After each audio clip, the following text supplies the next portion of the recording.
ਵਾਹਿਗੁਰੂ ਜੀ ਕਾ ਖਾਲਸਾ ਵਾਹਿਗੁਰੂ ਜੀ ਕੀ ਫਤਿਹ।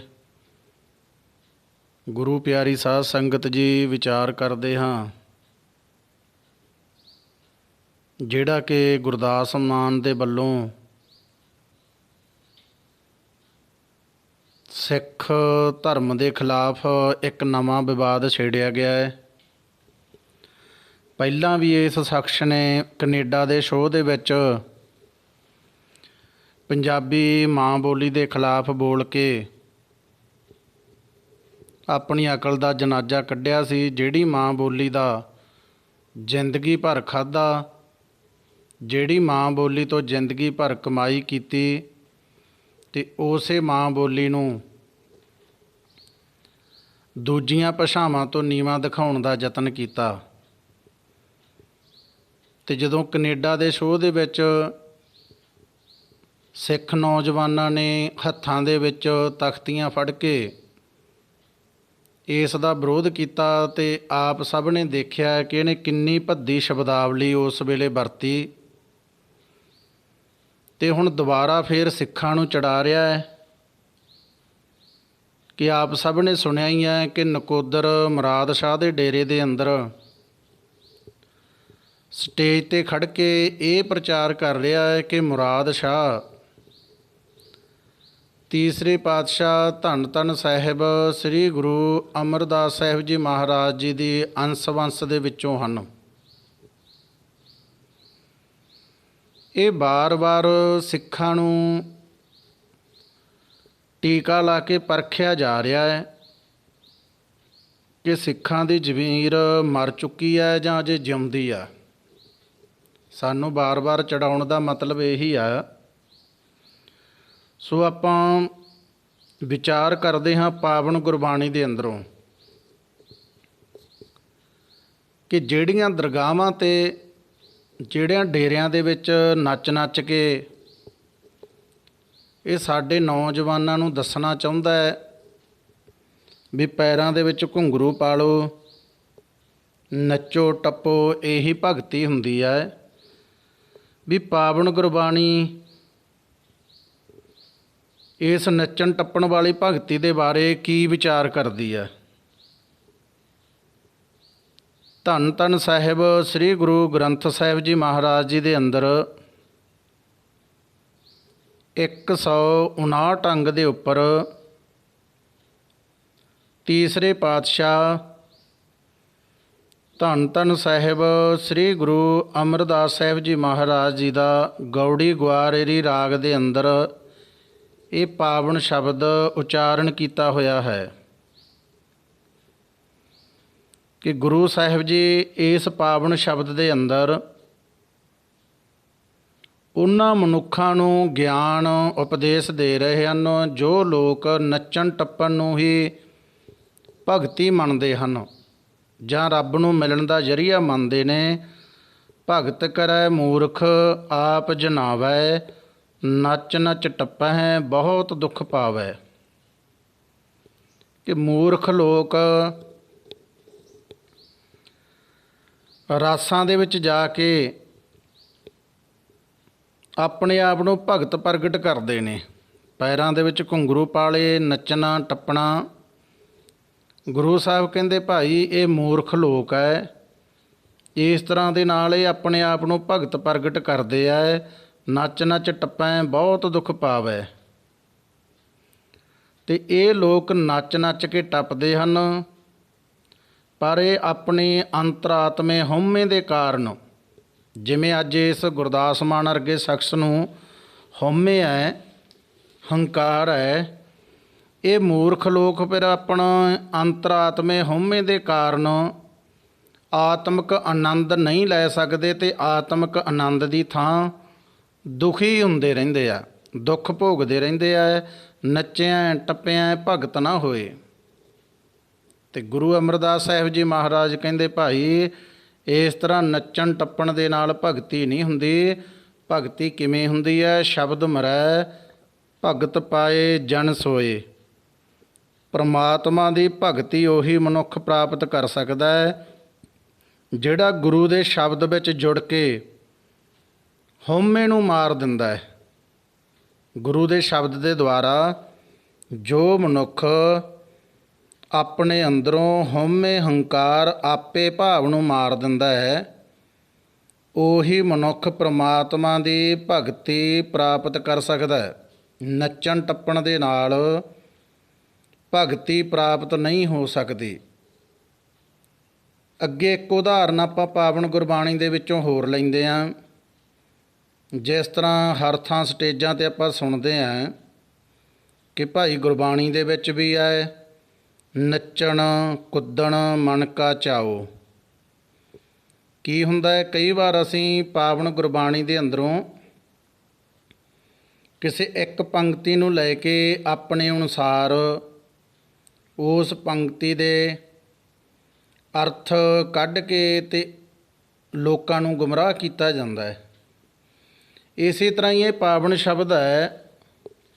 ਆਸਾ ਜੀ ਦੀ ਵਾਰ ਦੇ ਅੰਦਰ ਧੰਨ ਧੰਨ ਸਾਹਿਬ ਸ੍ਰੀ ਗੁਰੂ ਨਾਨਕ ਦੇਵ ਸਾਹਿਬ ਜੀ ਮਹਾਰਾਜ ਇਸ ਪਾਵਨ ਸ਼ਬਦ ਦੇ ਰਾਹੀਂ ਸਾਨੂੰ ਉਪਦੇਸ਼ ਦਿੰਦੇ ਹਨ ਕਿ ਭਾਈ ਨੱਚਣ ਕੁੱਦਣ ਦੇ ਨਾਲ ਕੋਈ ਭਗਤੀ ਨਹੀਂ ਹੁੰਦੀ। ਜਿਸ ਤਰ੍ਹਾਂ ਆਪਾਂ ਤੀਸਰੇ ਪਾਤਸ਼ਾਹ ਜੀ ਦਾ ਪਾਵਨ ਸ਼ਬਦ ਪੜ੍ਹਿਆ ਹੈ, ਵਿਚਾਰ ਕੀਤੀ ਹੈ, ਇਸੇ ਤਰ੍ਹਾਂ ਹੀ ਆਸਾ ਜੀ ਦੀ ਵਾਰ ਦੇ ਅੰਦਰ ਗੁਰੂ ਨਾਨਕ ਦੇਵ ਸਾਹਿਬ ਜੀ ਮਹਾਰਾਜ ਸਾਨੂੰ ਇਹੀ ਸਮਝਾ ਰਹੇ ਨੇ ਕਿ ਭਾਈ ਨੱਚਣ ਕੁੱਦਣ ਦੇ ਨਾਲ ਕੋਈ ਭਗਤੀ ਨਹੀਂ ਹੁੰਦੀ।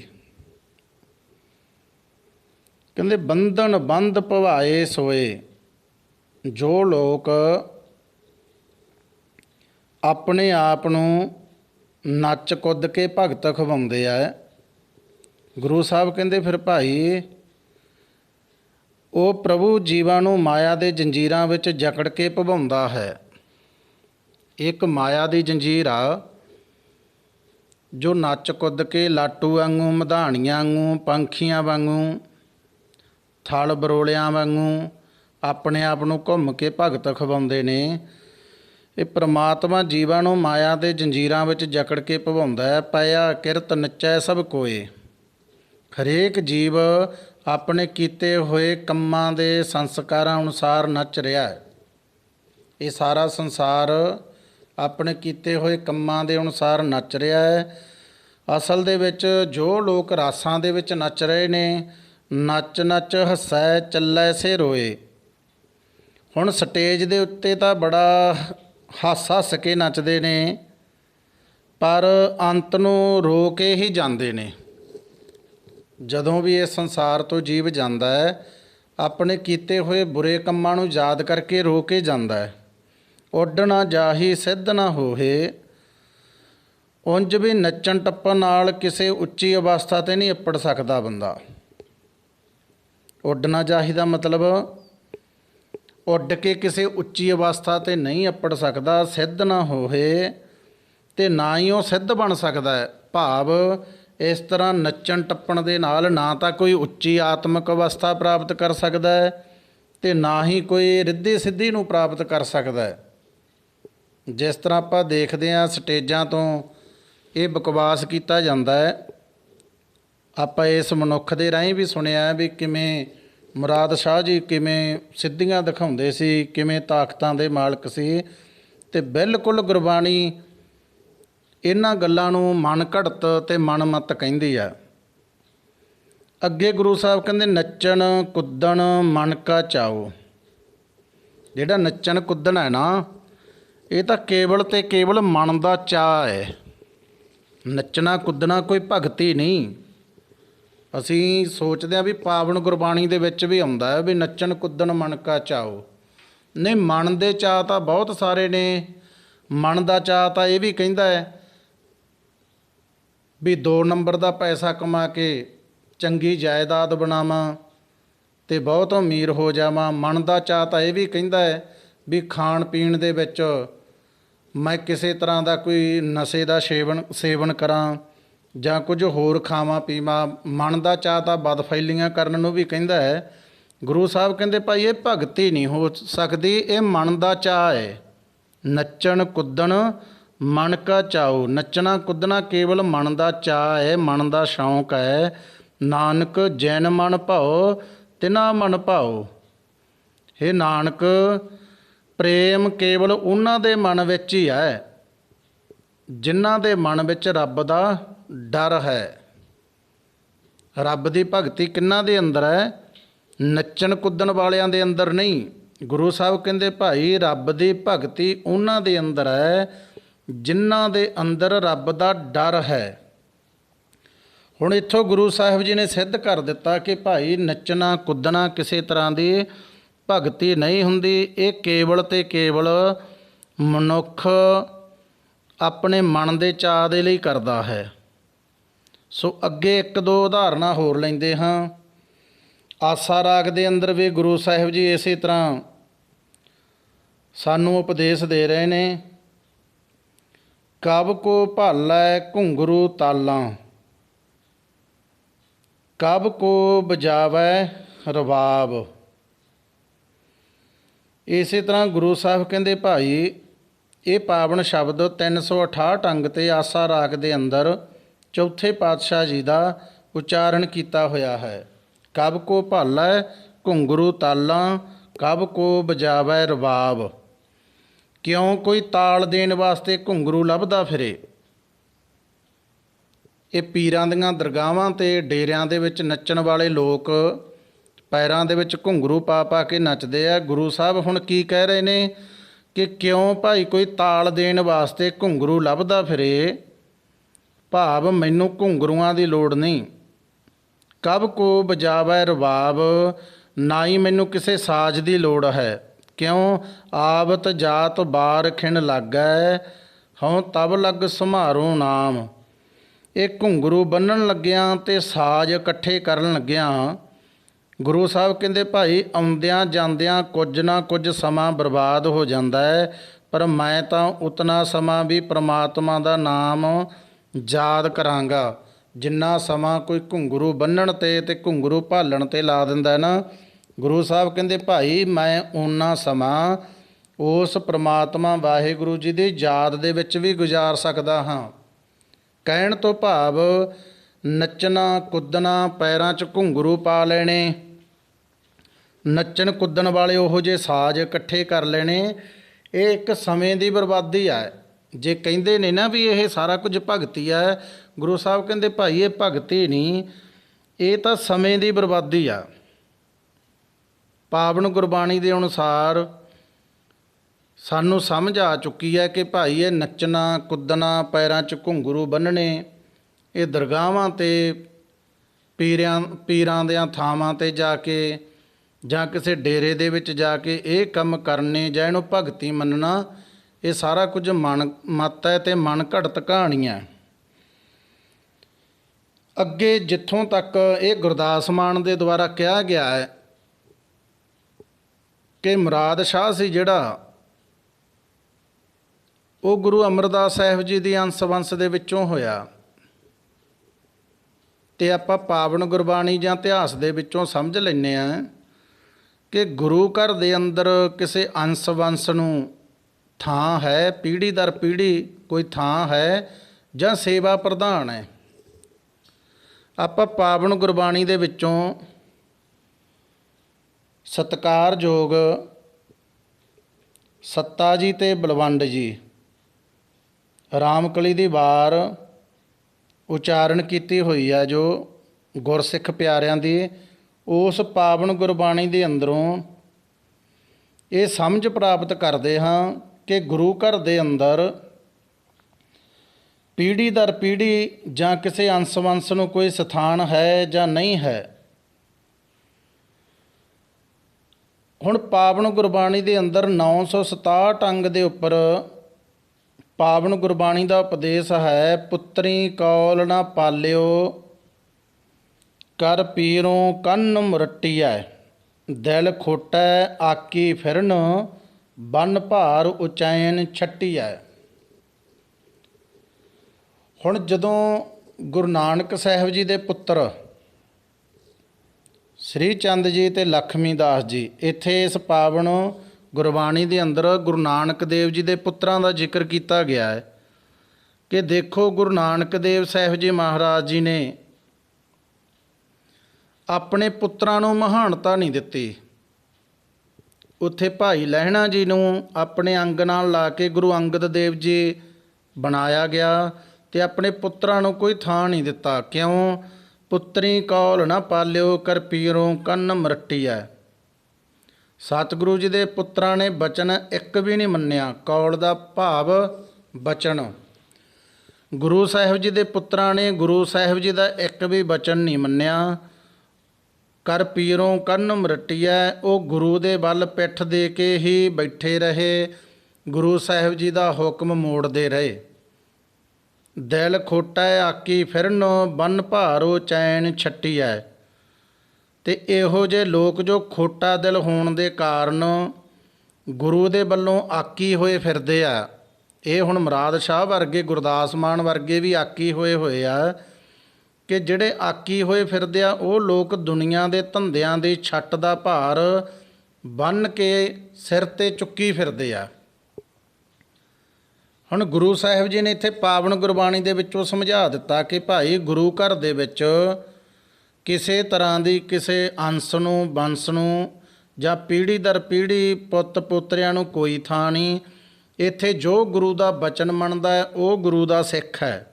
ਜੋ ਗੁਰੂ ਦਾ ਬਚਨ ਨਹੀਂ ਮੰਨਦਾ ਉਹ ਭਾਵੇਂ ਗੁਰੂ ਦੀ ਅੰਸ ਬੰਸ ਦੇ ਵਿੱਚ ਪੈਦਾ ਹੋਇਆ ਹੈ, ਉਸ ਨੂੰ ਕੋਈ ਥਾਂ ਨਹੀਂ। ਜਿਵੇਂ ਆਪਾਂ ਧੀਰ ਮੱਲੀਏ, ਰਾਮ ਰਾਈਏ ਇਹਨਾਂ ਨੂੰ ਪੜ੍ਹਦੇ ਹਾਂ, ਇਹਦੇ ਗੁਰਦਾਸ ਮਾਨ ਦੇ ਅਨੁਸਾਰ ਤਾਂ ਫਿਰ ਧੀਰ ਮੱਲੀਏ ਤੇ ਰਾਮ ਰਾਈਏ ਵੀ ਗੁਰੂ ਦੀ ਅੰਸ ਬੰਸ ਹੈ, ਉਹ ਵੀ ਸਤਿਕਾਰਯੋਗ ਹੈ। ਨਹੀਂ, ਗੁਰੂ ਸਾਹਿਬ ਜੀ ਅੱਗੇ 967 ਅੰਗ ਦੇ ਉੱਪਰ ਹੀ ਸੱਤਾ ਤੇ ਬਲਵੰਡ ਜੀ ਦੀ ਇਸ ਵਾਰ ਦੇ ਅੰਦਰ ਰਾਮਕਲੀ ਰਾਗ ਦੇ ਅੰਦਰ ਇੱਕ ਹੋਰ ਉਦਾਹਰਨ ਸਾਨੂੰ ਦੇ ਰਹੇ ਨੇ ਕਿ ਸਿੱਖਾਂ ਪੁੱਤਰਾਂ ਘੋਖ ਕੈ ਸਭ ਉਮਤ ਵੇਖੋ ਜੇ ਕਿਉਣ। ਕਿ ਇਹ ਸਾਰੀ ਸੰਗਤ ਵੇਖੋ ਜੋ ਉਸ ਗੁਰੂ ਨਾਨਕ ਨੇ ਕੀਤਾ ਆਪਣੇ ਸਿੱਖਾਂ ਤੇ ਪੁੱਤਰਾਂ ਨੂੰ ਪਰਖ ਕੇ। ਜਦੋਂ ਗੁਰੂ ਸਾਹਿਬ ਜੀ ਨੇ ਗੁਰਗੱਦੀ ਬਖਸ਼ਿਸ਼ ਕੀਤੀ, ਭਾਈ ਲਹਿਣਾ ਜੀ ਨੂੰ ਗੁਰੂ ਅੰਗਦ ਦੇਵ ਜੀ ਬਣਾਇਆ, ਉਦੋਂ ਗੁਰੂ ਜੀ ਨੇ ਸਾਰੇ ਸਿੱਖਾਂ ਤੇ ਪੁੱਤਰਾਂ ਨੂੰ ਘੋਖ ਕੇ ਪਰਖ ਕੇ ਦੇਖਿਆ।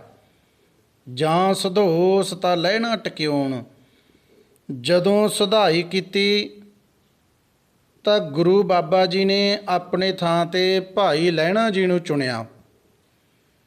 ਉੱਥੇ ਆਪਣੇ ਪੁੱਤਰਾਂ ਨੂੰ ਨਹੀਂ ਚੁਣਿਆ, ਭਾਈ ਲਹਿਣਾ ਜੀ ਨੂੰ ਚੁਣਿਆ, ਕਿਉਂਕਿ ਭਾਈ ਲਹਿਣਾ ਜੀ ਗੁਰਗੱਦੀ ਦੇ ਯੋਗ ਸਨ, ਗੁਰੂ ਸਾਹਿਬ ਜੀ ਦਾ ਬਚਨ ਮੰਨਦੇ ਸਨ, ਗੁਰੂ ਸਾਹਿਬ ਜੀ ਦੀ ਟਹਿਲ ਸੇਵਾ ਕਮਾਉਂਦੇ ਸਨ। ਤੇ ਪੁੱਤਰਾਂ ਨੇ ਪੂਰੀ ਜ਼ਿੰਦਗੀ ਗੁਰੂ ਸਾਹਿਬ ਜੀ ਦਾ ਨਾ ਬਚਨ ਮੰਨਿਆ, ਨਾ ਕੋਈ ਸੇਵਾ ਕੀਤੀ, ਸਦਾ ਹੀ ਗੁਰੂ ਦੇ ਬਚਨ ਤੋਂ ਮੁੱਖ ਮੋੜ ਕੇ ਪਿੱਠ ਕਰਕੇ ਬੈਠਦੇ ਸਨ।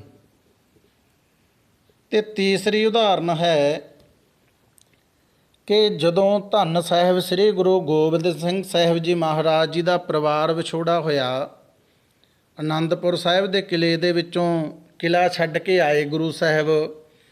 ਚਲਦੇ ਚਲਦੇ ਕੁਝ ਸਮਾਂ ਬਾਅਦ ਜਦੋਂ ਦਮਦਮਾ ਸਾਹਿਬ ਜੀ ਦੀ ਧਰਤੀ 'ਤੇ ਤਲਵੰਡੀ ਸਾਬੋ ਆ ਕੇ ਗੁਰੂ ਸਾਹਿਬ ਜੀ ਨੇ ਪੜਾਅ ਕੀਤਾ ਤੇ ਇੱਕ ਦਿਨ ਦਾ ਦੀਵਾਨ ਲੱਗਿਆ ਹੋਇਆ ਹੈ ਤੇ ਗੁਰੂ ਕੇ ਮਹਿਲ ਵੀ ਦੀਵਾਨਾਂ ਦੇ ਵਿੱਚ ਪਹੁੰਚੇ ਨੇ।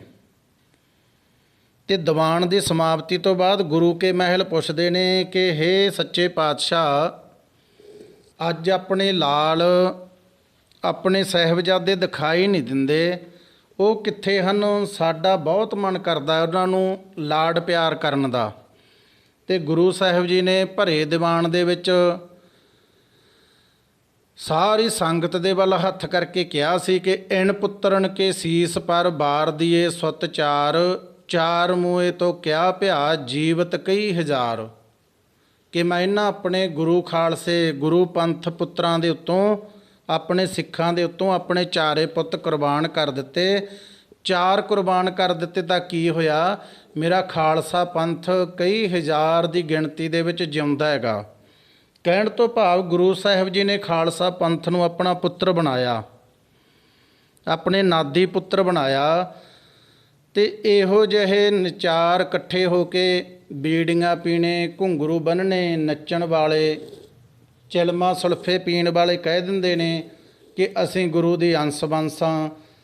ਤੇ ਇਹ ਫਿਰ ਚੜਾਉਣ ਦਾ ਕੰਮ ਕਰਦੇ ਨੇ। ਸਾਡੀ ਜਵਾਨੀ ਨੂੰ, ਸਾਡੇ ਨੌਜਵਾਨਾਂ ਨੂੰ ਸਿੱਖ ਧਰਮ ਦੇ ਨਾਲੋਂ ਤੋੜ ਕੇ ਦਰਗਾਹਾਂ 'ਤੇ ਪੀਰਾਂ ਬਾਬਿਆਂ ਦੇ ਜਾਣ ਦੇ ਲਈ ਪ੍ਰੇਰਿਤ ਕਰਦੇ ਨੇ। ਸਿੱਖ ਧਰਮ ਦੇ ਲਈ ਬਹੁਤ ਵੱਡਾ ਖਤਰਾ ਖੜਾ ਕਰਦੇ ਨੇ। ਇਹਨਾਂ ਲੋਕਾਂ ਤੋਂ ਸੁਚੇਤ ਰਹਿਣਾ ਚਾਹੀਦਾ ਹੈ।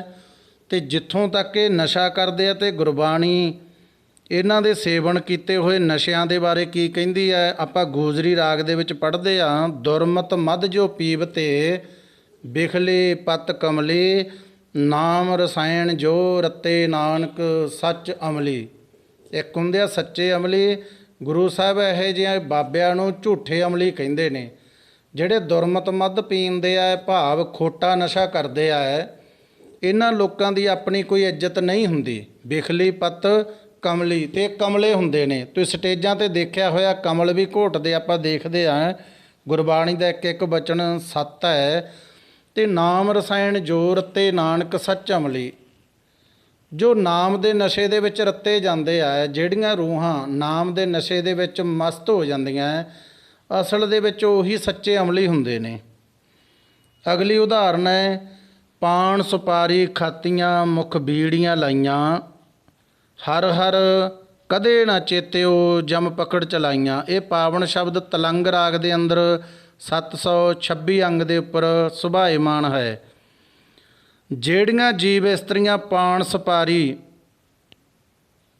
ਤੰਬਾਕੂ, ਹੋਰ ਕਿਸੇ ਤਰ੍ਹਾਂ ਦੇ ਨਸ਼ੇ ਦਾ ਸੇਵਨ ਕਰਦੀਆਂ ਰਹਿੰਦੀਆਂ, ਮੂੰਹ ਦੇ ਵਿੱਚ ਸਦਾ ਤੰਬਾਕੂ ਅਤੇ ਪਾਨ ਚਬਾਉਂਦੇ ਰਹਿੰਦੇ ਆ, ਅਤੇ ਇਹਨਾਂ ਸਾਰੇ ਪਦਾਰਥਾਂ ਦੇ ਭੋਗਾਂ ਦੇ ਵਿੱਚ ਜਿਹੜੇ ਮਸਤ ਰਹਿੰਦੇ ਆ, ਹਰ ਹਰ ਕਦੇ ਨਾ ਚੇਤਿਓ ਜਮ ਪਕੜ ਚਲਾਈਆਂ। ਅਤੇ ਇਹਨਾਂ ਦਾ ਹਾਲ ਕੀ ਹੁੰਦਾ ਹੈ ਕਿ ਜਿਨ੍ਹਾਂ ਨੇ ਪ੍ਰਮਾਤਮਾ ਦਾ ਨਾਮ ਕਦੇ ਵੀ ਨਹੀਂ ਸਿਮਰਿਆ, ਉਹਨਾਂ ਨੂੰ ਮੌਤ ਦੇ ਗੇੜ ਨੇ ਫੜ ਕੇ ਸਦਾ ਲਈ ਅੱਗੇ ਲਾ ਲਿਆ। ਅਤੇ ਉਹ ਇੱਥੇ ਇਸੇ ਜੀਵਨ ਦੇ ਵਿੱਚ ਹੀ ਫਿਰ ਆਪਣੇ ਸੇਵਨ ਕੀਤੇ ਹੋਏ ਨਸ਼ਿਆਂ ਦੇ ਕਾਰਨ ਇੱਥੇ ਜਿਉਂਦੇ ਜੀ ਹੀ ਫਿਰ 84 ਦਾ ਗੇੜ ਭੋਗਦੇ ਆ।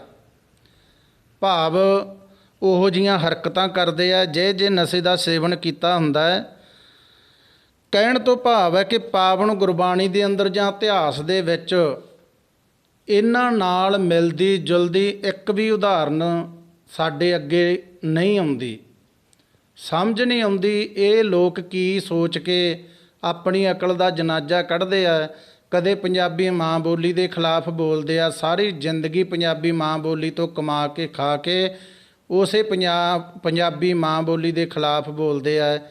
ਫਿਰ ਸਮਝ ਨਹੀਂ ਆਉਂਦੀ ਕਿ ਇੱਕ ਮਲੰਗ ਬੰਦੇ ਨੂੰ, ਚਿਲਮਾ ਪੀਣ ਵਾਲੇ ਨੂੰ, ਬੀੜੀਆਂ ਪੀਣ ਵਾਲੇ ਨੂੰ ਧੰਨ ਗੁਰੂ ਅਮਰਦਾਸ ਸਾਹਿਬ ਜੀ ਦੇ ਅੰਸ਼ ਵੰਸ਼ ਦਾ ਦੱਸ ਕੇ ਗੁਰੂ ਸਾਹਿਬ ਜੀ ਦੇ ਸਮਾਨ ਖੜਾ ਕਰਦੇ ਆ ਕਿ ਸਿੱਖ ਨੌਜਵਾਨੀ ਨੂੰ ਭੁਲੇਖਾ ਪੈ ਜਾਵੇ।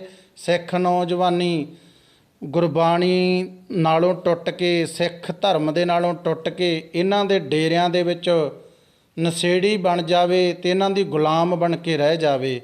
ਸੋ ਨੌਜਵਾਨ ਵੀਰੋ, ਸਮਝੋ ਅਜੇ ਵੀ ਸਮਾਂ ਹੈ। ਇਹ ਲੋਕ ਏਜੰਸੀਆਂ ਦੇ ਏਜੰਟ ਨੇ।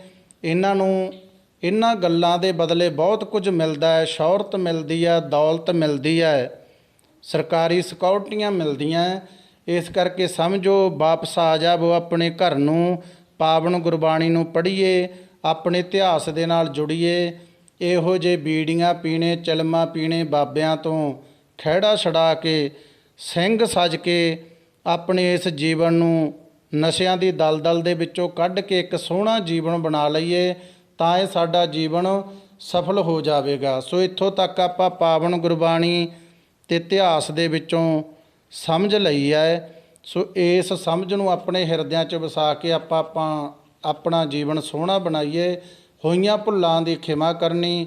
ਵਾਹਿਗੁਰੂ ਜੀ ਕਾ ਖਾਲਸਾ, ਵਾਹਿਗੁਰੂ ਜੀ ਕੀ ਫਤਿਹ।